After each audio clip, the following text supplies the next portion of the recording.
I do not recall receiving a single notice of meeting since 30 June 2022.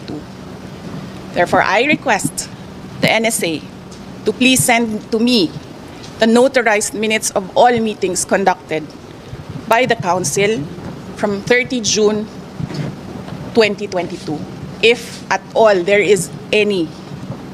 I want to review what the Council has accomplished so far in terms of policies and recommendations for national security. Gusto malaman ng taong bayan kung ano ang ginagawa ng National Security Council at ano ang nagawa ng National Security Council. Moreover, please submit within 24 hours an explanation in writing with legal basis bakit hindi na member ang Vice President sa National Security Council or bakit hindi ako nakakatanggap ng invitation ng meeting, whichever is applicable. And finally, I urge all the National Security Council members and the Filipino people to demand transparency and accountability from the personnel of the National Security Council. Hello po mga ka-viral and welcome back to this YouTube channel. Latest update na naman tayo. Nako, sa patuloy na pagsulong ng Kongreso hinggil sa fourth impeachment complaint laban kay VP Sara Duterte ay magiging malaking issue ito sa taong bayan. Ayon kay ACT Teachers Party List Representative Franz Castro, ay papangalanan na sa susunod na mga araw ang mga kongresista na pumirma para isulong ang impeachment complaint laban kay VP Sara Duterte. Samantala ay nagpahayag na ng pagkakaisa ang Iglesia ni Cristo sa pagsuporta kay VP Sara Duterte at nakahanda na di umano ang kanilang mga miyembro sa buong bansa para protektahan si VP Sara Duterte. Ayon naman kay VP Sara ay ayon sa batas ang impeachment na kanilang isinusulong at doon na siya sasagot sa lahat ng kanyang panig. Aniya ay walang karapatan at hindi tamang lugar ang Kongreso para doon pag-usapan ang confidential funds niya. Lalo na at aprobado at walang mali sa COA ang OVP, kaya naman handa di umano siyang ipaglaban ang sarili sa korte laban sa mga bumabatikos sa kanya. Ayon pa kay VP Sara ay bilang pagrespeto sa OVP ay sana lahat ng mga opisina na mayroong confidential funds ay nararapat na imbestigahan din at hindi lamang ang opisina ng Vice Presidente. Malalaman na din at mabubulgar sa susunod na mga araw kung sino-sino mga kongresista sa minority at majority group sa Kongreso ang pumirma sa pagsulong ng impeachment complaint sa Office of the Solicitor General. Atin na po, nasa linya na po natin ang ating special guest for today, si Congresswoman Franz Castro, kaibigan po ng Radyo Pilipino. And we greet her, Happy New Year, ma'am. Si Ben Paipon po. Makakausap po ninyo dito sa ating Pulsong Pinoy. Happy New Year po. Welcome. Happy New Year, Ben, at sa inyong mga taga-subaybay dyan sa Radyo Pilipino. Kumusta na po kayo, ma'am, Congresswoman? Kumusta na po ang... Eto, back to may mga inaasikaso tungkol sa mga trabaho sa Congress. Okay, marami pa ko yung mga tatapusin po dyan, ano ha? Oo, marami pa. Now, let us zero in dito po sa pinasimulan po ninyong impeachment case kay Madam Sara Duterte. Attention, itong impeachment case, bunga po sa bunsod po ito ng mga investigation na ginawa ng Kongreso tungkol sa confidential fund ni Madam Sara Duterte.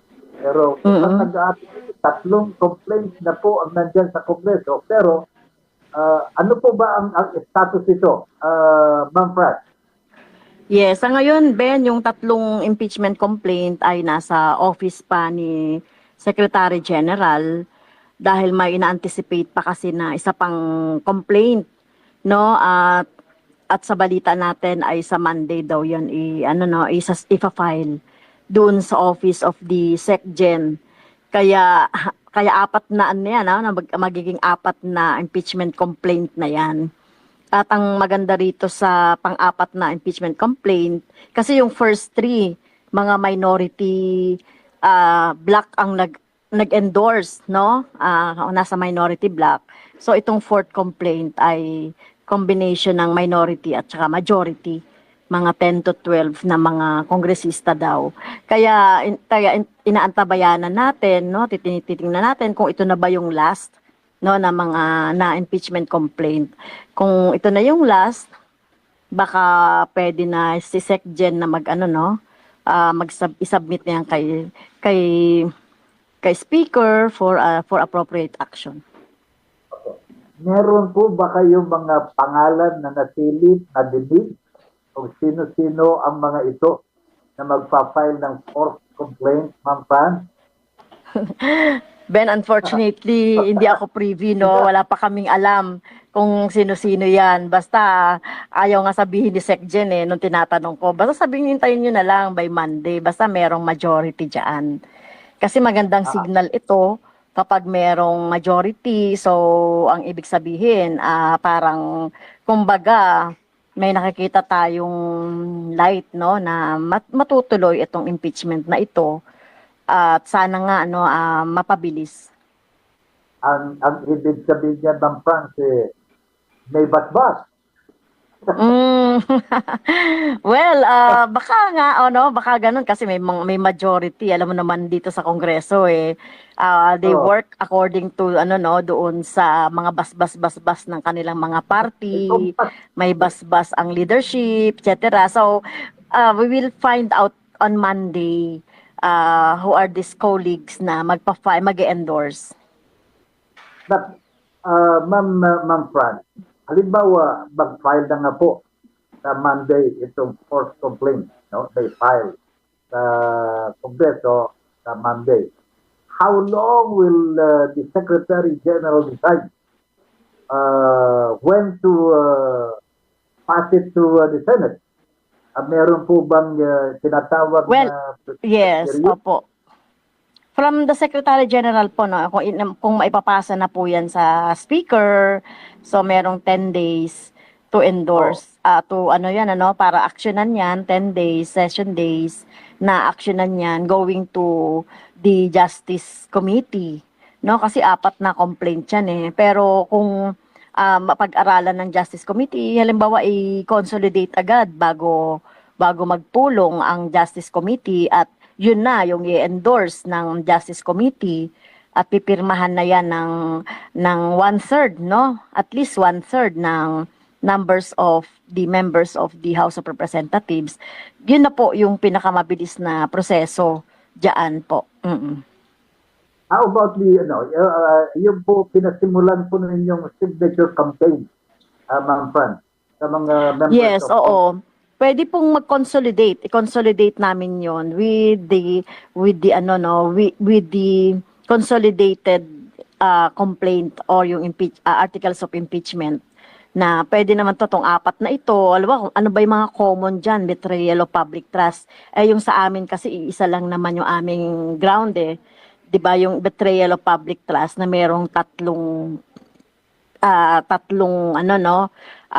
mga reasons or mga articles, mga dahilan kung bakit inaakusahan namin ng betrayal of public trust si VP Sara Duterte. So, kung mako-consolidate po 'yan, kung maka-consolidate na agad ng ng Committee on Justice ay papaloob naman po kami willing kaming magpaloob basta i-consolidate, maisama yung sa amin dun sa common na impeachment complaint.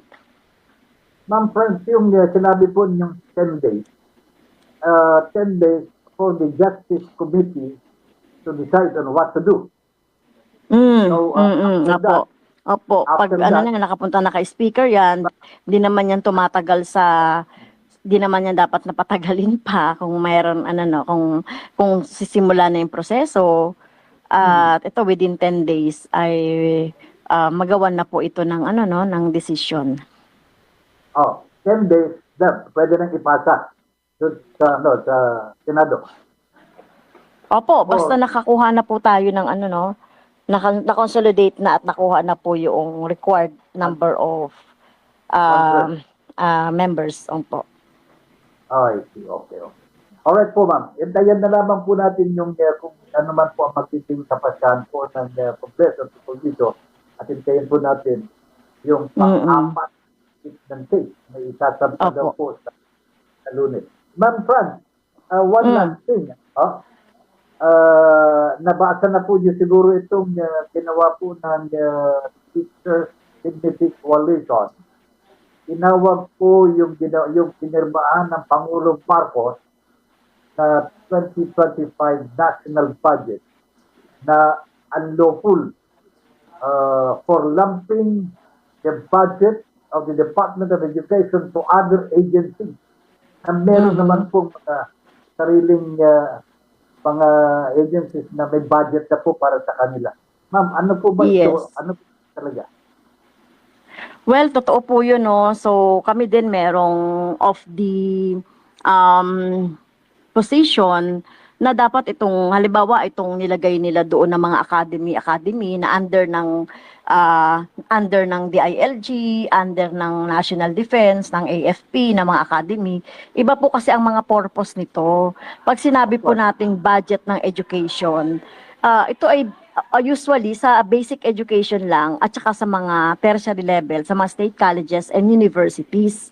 No, iba po kasi yung purpose ng mga academy no, for national security, sa mga sa mga PNP, mapabuti din yung safety and order and safety, yung mga ganun po. Pero hindi namin ito binibilang po no doon sa sinasabi nating kabuuang education budget. Nakalagay po sa konstitusyon na dapat may priority pero ang budget, pero matagal na pong binabiolate no ng gobyerno natin yung pag-allocate ng highest budgetary allocation kasi ang pinakamataas mong allocation talaga ay yung sa debt servicing. No? Ang gusto lang po sana natin dito ma-emphasize na dapat yung budget ng education po ay dapat at least 6% po ng gross domestic product. Kasi yun po yung existing international standard na hanggang ngayon ay hindi sinusunod ng gobyerno. Kaya yun po yung panawagan natin dyan. Kasi itong kung priority, totoo namang hindi naman na talaga priority kasi debt servicing ang naging priority. Pero dapat ang standard ay yung international, yung 6% of the GDP. Correct. Ma'am, kung ang national budget of 2025 is unlawful, unconstitutional, dapat po bang ipatupad ito? Muna? Well, kasi napirmahan na po ni President, no? It's up for the different sector of our society. Kung tingin nila ay unlawful ito, pwede naman nilang idulog yan sa proper venue like yung Supreme Court, no? Kasi kung question niya ng constitutionality. So, pero kami po, wala pa po kaming ganyang plano. Pinag-aaralan pa po natin, no, yung kabuuang budget. Pero kami, ang posisyon namin ay etong mga, di ba nung una ang posisyon namin, ibalik dapat sa BICAM yan para maayos yung sa PhilHealth, maayos yung pagbabalik ng subsidy at saka yung, kung hindi man subsidy sa PhilHealth, dagdagan yung mga hospitals natin, pondo ng hospitals. Tapos ganun din yung sa DepEd, tsaka sa mga SUC, yung mga tinanggal ng BICAM. Kaya gusto natin talaga na ibalik yan sa BICAM. Pero wala na po tayong magagawa, pinirmahan na ni Presidente. So mag-aantay na lang po tayo ng mga augmentation or savings, no, na para mapunan yung mga tinanggal o yung binawas na budget. So yun na lang po yung pwedeng magawa dyan, ano, doon sa budget kasi wala naman sa mandato ng Presidente yung baguhin yung mga amount na inilagay doon sa budget na tinapos ng Kongreso. Kaya yun na lang po yung magagawa natin, bantayan po na magkaroon ng budget so that mapunan po yung mga pangangailangan ng iba pa. Alright. Okay, ma'am, thank you very much for your time. Happy New Year! Happy New Year! Thank you, Ben, at sa inyong mga taga-subaybay at sa inyong radio station po. Alright. Happy New Year! Happy New Year. si Congresswoman Franz Castro ng ACT Party List po, ACT Teachers Party List. Ang kausap po natin dito at napag-usapan po namin, may kaugnayan po dito sa budget at siyempre po sa impeachment case ni Madam Sara Duterte. Nakatakdang mag-file daw po ang pang-apat na reklamo laban po kay Madam Sara itong darating na Lunes. So, pagka natanggap ng Kongreso yan, diretso na po sa Justice Committee. The Justice Committee will have 10 days to resolve the case. At kapag after 10 days, ayan, papasa na po sa Senado. Problema po dito ngayon, mga kababayan, will the senators, incumbent senators, at yun na po yung mga kumakandidato ngayon, will the incumbent senators be objective? Be objective in their decision regarding the impeachment case of Madam Sara, o pairalin po ang camaraderie, friendship, political affiliation, what? So ito na lang, ito po ang aabatan po natin at aantabayanan po natin, mga babayan. The impeachment is purely political in nature. Pero kung mapansin po ninyo, mga kababayan, itong impeachment na inihain laban po kay Madam Sara Duterte has something to do with the expenditure of public funds. Ito, masakit po dito, mga kababayan. May nalustay na pera ng bayan ng Office of the Vice President. So this is not entirely political in nature na dapat pong tignan ng mga kasabahan po niya sa Senado, mga kababayan. Hindi po pampolitika lamang ito. Pero ito po ay pag-aalaga, pagbabantay sa paggastos ng pera ng bayan. Ito po ang kahulugan ng impeachment case na isinampa laban po kay Madam Sara Duterte. Sana ho, ito po ay isaalang-alang ng mga senadores kung sakasakali po makarating na sa kanila ang impeachment case laban kay Vice President Sara Duterte. Pagbabalik po ang Pulsong Pinoy pagkatapos po ng ilang mga paalala. Usapan dito, and unless we are aware of these gaps and violations, the legal regime cannot and will not change for the better. Today, I'd like to go through some of these violations as mentioned by Congressman Acop. The SDO has the sole mandate to disburse the CF, the confidential funds, and to prepare and submit the liquidation reports of cash advances with the relevant supporting documentation as prescribed under the joint circular. Siya lamang. On the other hand, a security officer is a personnel who has been officially designated as such to have access to security information. Klaro po ang kani-kanilang mga responsibilidad.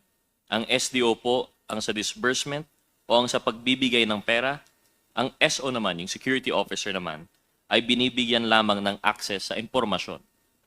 To elaborate and para po sa kaalaman ng lahat, under the joint circular, the SDO is personally tasked with the disbursement and liquidation of confidential funds. Ang SDO ang tagabigay ng pera, siya lang under the joint circular.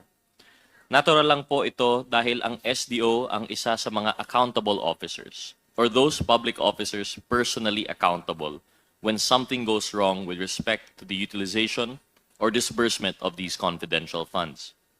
And this is precisely the reason why kinakailangan may fidelity bond ang SDO.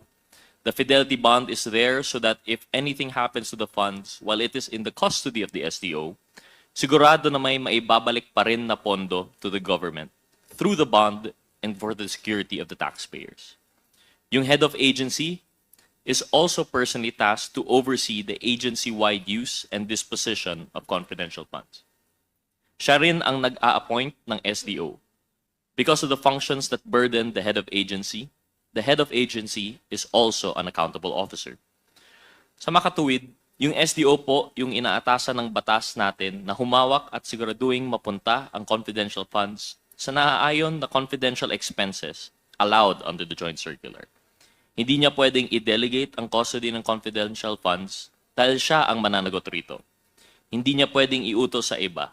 Hindi pwedeng ibigay sa security officer. In the case of SDO Edward Fajardo of the DepEd, while he has admitted to having encashed the 3 checks amounting to 37.5 million pesos each, he has also claimed that he did not know or had no way of knowing how the funds were to be utilized after handing them over to the designated security officer.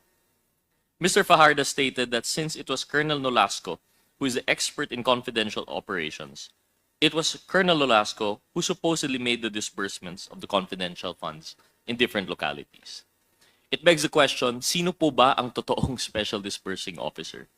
Kung ang nag-iisang taong pinagdi-disperse ng SDO ay si Colonel Nolasco, kung pagka-encash ng cheque ay agara naman itong inaabot sa security officer.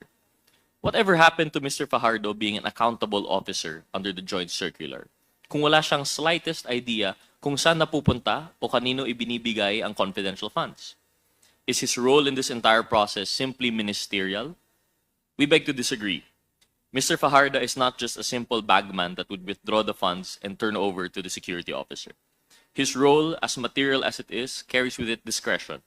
Discretion to ensure the accuracy of the data in the liquidation reports and to be accountable for the disbursements from the cash advances of confidential funds. But Mr. Fajardo admitted that he merely relied on the documents evidencing payments submitted by the security officer. His failure to exercise the standard care and diligence required of and inherent in his function is the height of irresponsibility and is in clear violation of his mandate under the Joint Circular. At bakit po nangyari ito? Dahil ito raw ang sabi ng head of agency ng DepEd doon na si VP Sara na ibigay ang pera sa security officer. Same case po tayo with SDO Gina Acosta of the OVP.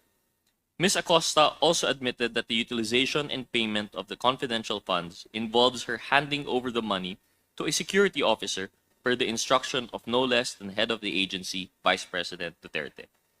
SDO Acosta also supposedly never knew where the security officer took or expended the confidential funds.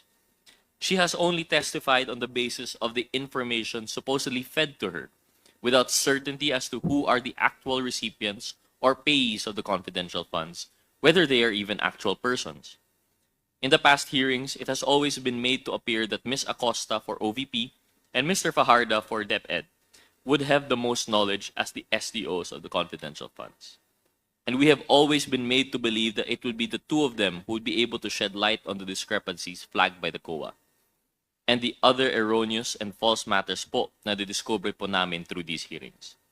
Unfortunately, the SDOs themselves violated their own accountability, their own certifications in the liquidation report.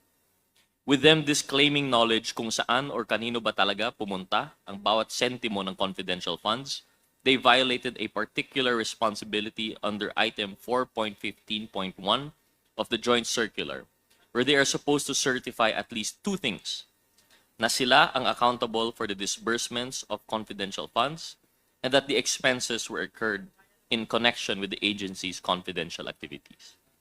How can they faithfully attest to these confidential funds sa ibang tao or as evidenced by the acknowledgement receipts recorded for that date? Hindi kapani-paniwala for one person designated as the SDO to have made disbursements in Malolos, Bulacan, Danao, Cebu, San Francisco, Agusan del Sur, Makati City, Negros Occidental, Negros Oriental, and Davao City, all in one receipts of the same date, but varied widely in terms of the localities where the payments were made. Plotting these on the Philippine map, within a single day on March 15, 2023, there were 26 disbursements which were made across 24 localities from Batanes to Davao del Sur, with total confidential expenses amounting to 1,870,000 pesos. On the 9th of March 2023, the DepEd, supposedly through its SDO, was able to make 20 disbursements over 18 localities all over the Philippines, with disbursements of confidential funds amounting to more than 1,400,000 pesos. And lastly, on February 25, 2023, there were 21 disbursements across 18 localities all over the country amounting to almost 1,400,000 pesos. All three examples reinforce our point that no amount of imagination can make us believe that these disbursements were made to these people at these locations and at these dates. It is physically impossible. Even assuming that the DepEd has its satellite offices and field personnel all over the country, we should always go back to the joint circular as our Bible. The function of disbursing and of being accountable for the cash advances of the confidential funds is lodged with the SDO and the SDO alone. Delegating this function to any other officer or employee would run counter to the express guidelines of the joint circular and the safeguards that it entails. Unsurprisingly, the same discrepancies have been observed in the OVP acknowledgement receipts, particularly for the payouts and disbursements for the fourth quarter of 2022. For everyone's recollection, this period refers to the 11 days when the OVP was able to use up 125 million pesos worth of confidential funds. And markedly, there were at least 3 days out of those 11 days that the payouts reached 100 recipients. For instance, noon pong December 23, 2022, based on the records and the AR submitted by the OVP to the COA, SDO Gina Acosta was able to disburse more than 15 million pesos to 103 distinct individuals for various purposes. Tila po ba naka-hyperdrive na ang naging pag-disburse ni SDO Acosta para siguruhing ma-expend ang allocated confidential funds sa OVP sa mga nalalabing araw ng 2022. Notably, the following day or Christmas Eve of 2022, these disbursements continued based on the 40 acknowledgement receipts from the OVP on this date. It spent a total of 5,429,000 pesos on supposed confidential activities. Grabe talaga itong OVP non-stop kahit magpapasko na. Whoever disbursed more than 5 billion pesos truly embodied the spirit of generosity during the holidays. If it was actually true, this amount was disbursed for confidential expenses. Lastly, we found acknowledgement receipts that the OVP reported and submitted for the fourth quarter of 2022, but bear dates outside the period for which they are intended to be used as proof. Na-observe po namin how the OVP fourth quarter acknowledgement receipts were dated December 2023, when they have been supposedly paid out to and received by the recipients in 2022. Understandably, a person can instinctively write the past year in documents when welcoming a new year. But we find it very eccentric po, kasi for a person writing a date in 2022 and mistakenly indicating the immediately succeeding year, 2023, wala po yata ibang reason dito except that the acknowledgement receipts were indeed executed in 2023 and not in 2022, contrary to what the OVP is trying to establish. Sa dami po nang na-discover natin in the past hearings na sinubaybayan po ng publiko, we uncovered irregularities and deficiencies in the disbursements and reporting of the confidential funds allocated to the OVP and to the DepEd.